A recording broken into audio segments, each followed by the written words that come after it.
Dari teknik mesin sudah bergabung belum ya? Soalnya ada beberapa yang bertanya ke saya.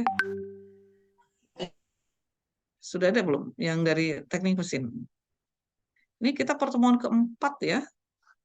Baik, dibuka dulu kameranya, saya ambil gambarnya ya. Nampaknya belum ada nih ya dari teknik mesin ya. Oke, kita absen dulu ya. Seperti biasa akan di absen 2 kali, di awal sama akhir ya. Tapi kali ini saya sekali aja di awal ya. Jadi kalau yang di awal nggak kena fotonya, dianggap nggak hadir nih. Apalagi nggak buka kamera. Sekali aja kameranya dibuka, nanti pas menyaksikan penjelasan ditutup lagi nggak masalah. Kecuali yang bermasalah kamera. Oke, 1, 2, 3.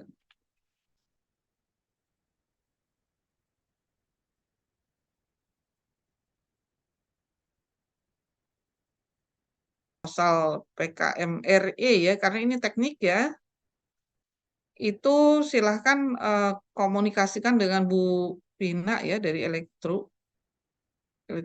atau ini ya, waktu PTIK ya, saya lupa. Jadi proposalnya masuk ke sistemnya dari eh, universitas ya, sistem PKM universitas. Jadi mahasiswa diberi akun, kemudian upload di situ, kan sudah ada kelompok masing-masing ya, kemudian tinggal pilih dosen pembimbing, kemudian ikuti proses reviewnya ya, karena paling lambat 28 itu adalah proses daripada upload di sistem Bilmawanya. Nah, saya berikan challenge, siapa-siapa yang lolos didanai, maka nilai logika penilaian ilmiahnya langsung dapat nilai A ya. Tapi kalau misalkan tidak mengirimkan atau tidak mengupload, berarti pertemuan ke-9 ya, kita akan menyusun proposal riset sampai pertemuan terakhir ke-14. Nah, di pertemuan ke-15, 16 itu adalah presentasi hasil risetnya. Nah, seperti saya sampaikan di awal minggu lalu ya di pertemuan pertama bahwa eh, tugas satu atau case satu itu dari pertemuan pertama sampai pertemuan ketiga dikumpulkan di pertemuan keempat, diupload di LMS dan itu individu ya, walaupun dikerjakan kelompok tapi uploadnya individu karena kalau nggak gitu saya tidak akan bisa menilai. Kemudian yang keduanya adalah case 2. Kasus 2 itu adalah eh, pertemuan ke-7 dikumpulkannya berdasarkan materi ke-4, 5, 6. Nah, kemudian UAS itu adalah pertemuan ke-8 dikerjakan, upload di situ ya.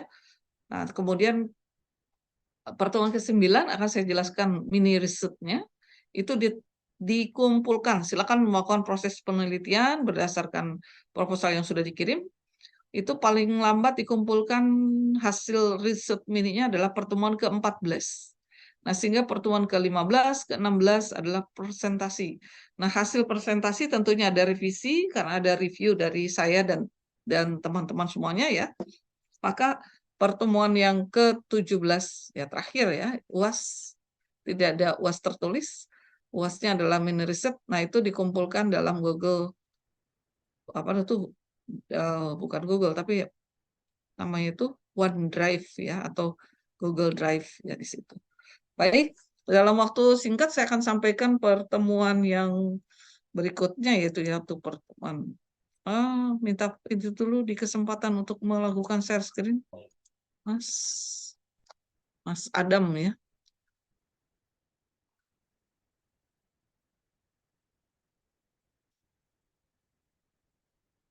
Sedangkan Mas Adam izinkan share screen. Oke, sudah ya. Sudah bisa. Oke, saya sempatkan dulu.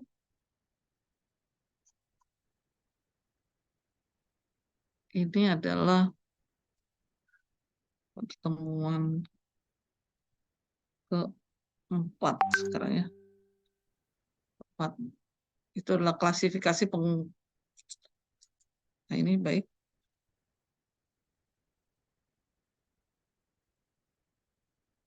Ya, berikutnya akan saya sampaikan tentang satu konsep di mana klasifikasi dan kategorian penggunaan pengenalan induktif. Nah, kalau sudah dipoto, kameranya mau ditutup, silakan ya, tidak apa-apa ya. Boleh, bebas. Tapi kalau tadi sedang diputu ya harus ditujukan. Sebentar saya kasih ini dulu ya, baterai charge.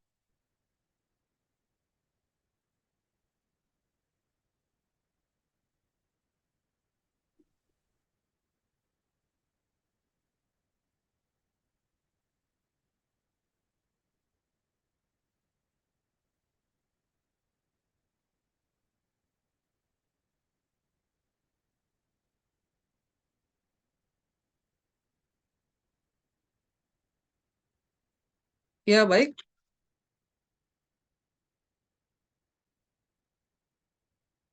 saya sampaikan ya bahwa dalam konsep uh, logika penalaran itu logika itu pertemuan pertama sampai ke-6, kemudian penalaran ilmiahnya nanti pertemuan ke-9 sampai seterusnya ya sampai selesai.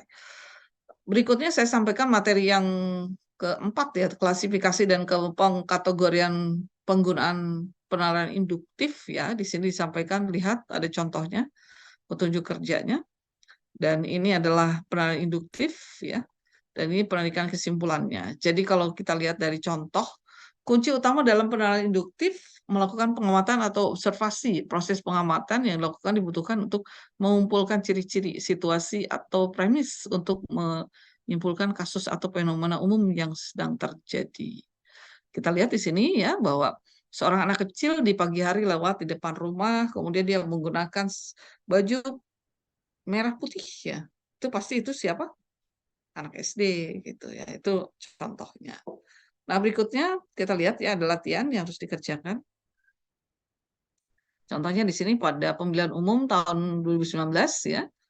Dari sini ada quick count, ada 10 lembaga mengatakan bahwa Jokowi dan Ma'ruf Amin itu 50% sampai 58, sementara lawannya adalah 42 sampai 49. Kesimpulannya apa?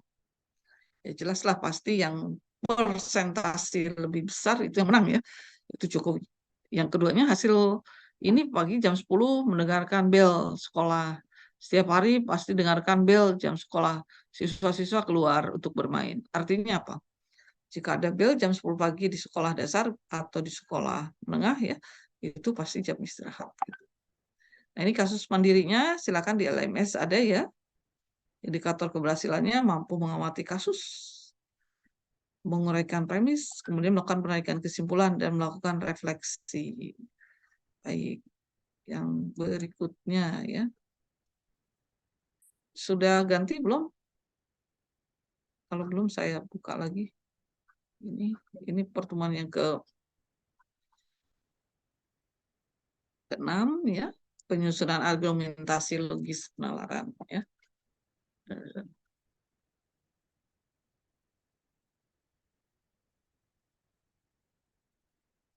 Di sini disebutkan. Terus kok ke sini sebentar, sebentar.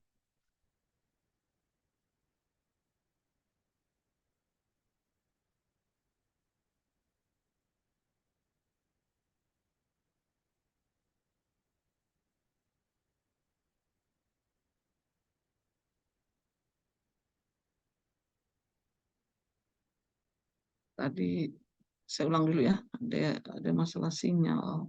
Oke. Nah, penyusunan argumentasi logis ya. Di sini dijelaskan bahwa argumentasi biasanya dipahami sebagai gagasan dengan usaha 2 kali lipat yang mengacu kepada produk wacana, yaitu argumen klaim yang didukung oleh satu atau lebih alasan, kemudian dikembangkan secara tertulis atau lisan. Jadi argumen itu bisa subjektif ya, karena tidak disupport oleh data ya dan tidak adanya evidence ya atau bukti. Kemudian argumen induktif itu menggunakan cara berpikir yang berurusan dengan penarikan kesimpulan dari premis yang khusus menuju umum. Nah, kalau di sini ya, induktif itu dari khusus ke umum. Kalau deduktif itu sebenarnya adalah kebalikannya. Kebalikannya itu dari umum ke khusus ya. Jadi argumen dukungan reduktif ketika premis premis ya dijadikan kesimpulan ya. Kemudian dalam argumen deduktif, induktif bermaksud bahwa jika premis benar, maka kesimpulan harus benar. Nah, kalau argumentasi ilmiah itu adalah kemampuan merumuskan atau mengevaluasi argumen yang telah banyak diakui. Jadi dasar keterampilan berpikir ya, baik menjadi salah satu tujuan pendidikan berbasis sains tadi ya. Nah, di sini kita lihat observasi, peta, polanya bagaimana, kesimpulan sementara ya, kemudian teori konsep. Nah, kalau deduktif itu teori konsep dulu, kesimpulan sementara baru konfirmasi. Nah, bisa dilihat ya, dua-duanya boleh gunakan, silakan. Tapi harus mengikuti alur ya yang sebenarnya. Nah, kemudian berikutnya karakteristik argumentasi itu ya dari penelitian ilmiah. Pertama ada pernyataan atau klaim ya, merupakan pernyataan deskriptif yang menjawab masalah penelitian. Kemudian pertimbangan justifikasi harus memenuhi kriteria empiris. Kemudian evidence ya, jadi mengacu kepada pengukuran pengamatan ya dilakukan. Nah, ini manfaat argumentasi ilmiah.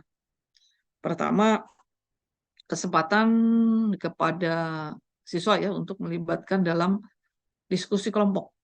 Jadi berdebat gitu ya. Kemudian di sini siswa sekaligus mempunyai kesempatan untuk mempraktekkan metode ilmiah ya. Kemudian memperkuat suatu klaim ya yang melalui analisis berpikir. Tapi logis tentunya ya, bukan debat kusir gitu ya. Kemudian yang mewujudkan atau menunjukkan bahwa sejauh mana pemahaman konsep keterampilan dan kemampuan penelitian ilmiah. Kemudian siswa terlibat dalam memberikan bukti, data, serta teori yang valid untuk sebuah pendapat atau klaimnya. Nah, ini tugasnya. Silakan nanti dipelajari ya, kerjakan kelompok, berdasarkan kelompok, tapi uploadnya individu ya, supaya saya bisa merekod nilai masing-masing. Nah, ini kalau di sini di kelas dibagi menjadi 6 kelompok. Nah, tidak, tapi sesuai kelompok masing-masing. Pokoknya boleh bertiga ya. Nah, berikutnya adalah materi yang ke-6 ya. Saya tutup dulu.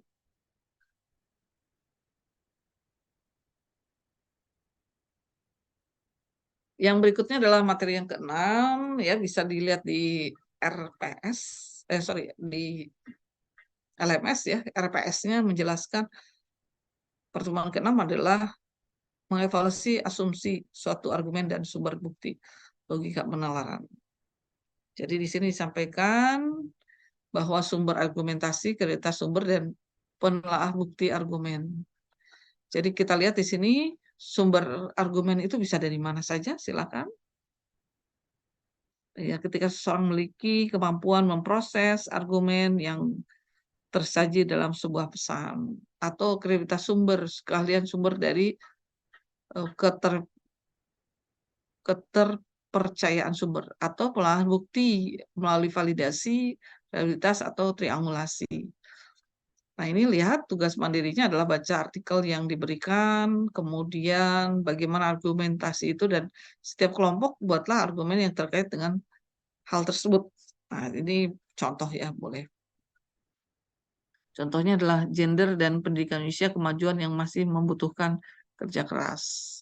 Contohnya. Nah, di sini kualitas argumen dilihat dari nilai kritis penentu pengaruh informasi, yang kemudian elaborasi dari konteks ketika seseorang memiliki kemampuan proses argumen yang tersaji ya dalam sebuah pesan. Ternyata ya secara ilmiah ya bahwa mengevaluasi argumen itu harus dengan validasi, realitas, dan triangulasi. Nah, itu materi yang disampaikan di 3 pertemuan ya, keempat, kelima, keenam. Nah, perlu diketahui ya oleh adik-adik semuanya ya, para mahasiswa, kita tahu bahwa dalam satu konsep logika, jadi pertemuan sebelum UTS itu bicara tentang logika. Dari 6 bahan yang diberikan, itu modelnya adalah micro learning ya. Konsep dari micro learning itu, nah karena saya penanggung jawab dari mata kuliah logika dan penelitian ilmiah ya untuk tingkat universitas, kami tidak memberikan materi panjang lebar ya, tapi kami berikan adalah micro learning supaya mahasiswa bisa mengeksplor ya dari materi-materi tadi disampaikan. Nah, perihal dari hal yang ditugaskan ya, itu tujuannya kami berharap bahwa mahasiswa itu bisa membedakan fakta dan opini, gitu ya. Terus bagaimana bisa mencari sebuah argumentasi berbasis kepada ilmiah. Nah, metode-metode yang diberikan dari pertemuan pertama sampai pertemuan yang ke-6 ya materinya, itu sebuah stimulus saja ya. Jadi lebih jauhnya silakan adik-adik pelajari sendiri ya dari berbagai sumber. Yang menjadi harapan dari kami ya bahwa mahasiswa itu mampu membuat sebuah logika ya, berpikir ya secara ilmiah gitu. Jadi kalau dalam logika berpikir ilmiah itu kita harus berbicara based on data, bukan berbicara tentang subjektivitas. Misalkan seperti contoh minggu yang lalu pertama kali kita ketemu, ada yang disebutkan bahwa dia tidak akan hadir di pemakaman, tetapi yang hadir merasakan kehadirannya gitu. Kan kalau menurut saya secara logika ya memang dia tidak hadir gitu ya. Nah, terus yang tidak logika lagi adalah ketika berbicara begini. Disebutkan. Toko itu buka jam 6, tetapi jam 5 sudah boleh pemesanan. Logika enggak? Kalau menurut saya enggak gitu. Yang namanya buka jam 6 ya melayani jam 6 juga walaupun itu namanya apa itu delivery order itu namanya. Ya, istilahnya seperti itu ya. Jadi menganggap bahwa logika itu sesuatu yang bisa dipertanggungjawabkan. Nah, kesimpulan ditarik secara induktif atau deduktif itu tergantung pada kebutuhan. Nah, tapi dalam konsep di sini disampaikan bagaimana kita bisa mencari data atau mengkonfirmasi data dengan realitas dan validitas. Nah, terus yang ketiganya metode angulasi. Triangulasi itu untuk penelitian sosial. Kalau penelitian eksakta itu ya dengan realitas validitas, gitu ya. Nah, saya masih punya waktu ya tinggal ini ya, 6 menit lagi ya. Boleh lebih lah sedikit. Silakan, ada yang mau bertanya. Kita hanya 30 menit saja kuliahnya. Silakan.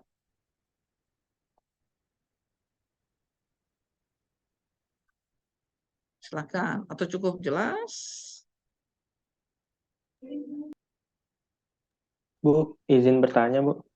Boleh, silakan. Untuk penugasannya yang mana ya, Bu? Yang di LMS? Ada di penugasan, tinggal dibuka saja. Oh, Kan di oke baik, Bu. penugasan. Penugasan itu kan sudah ada di di apa itu di setiap pertemuan kan ada tuh. Setiap pertemuan kemudian kerjakan tugas, kemudian ya seperti Google Classroom tinggal dimasuk-masukkan. Nah, Oh, kalau baik, Bu. misalkan Terima kasih. baik misalkan nanti merasa bahwa perlu di backup, ya tidak apa-apa. Caranya gini saja. Semuanya mengerjakan tugas tadi kan individu ya, itu sorry kelompok ya.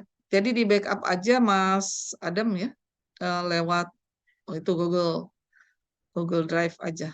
Jadi tugas satu sudah pada ngerjakan, silahkan dikirim ke Google Drive. Nah, Mas Adam siapkan aja Google Drive seperti kemarin yang tugas kelompok dari proposal itu.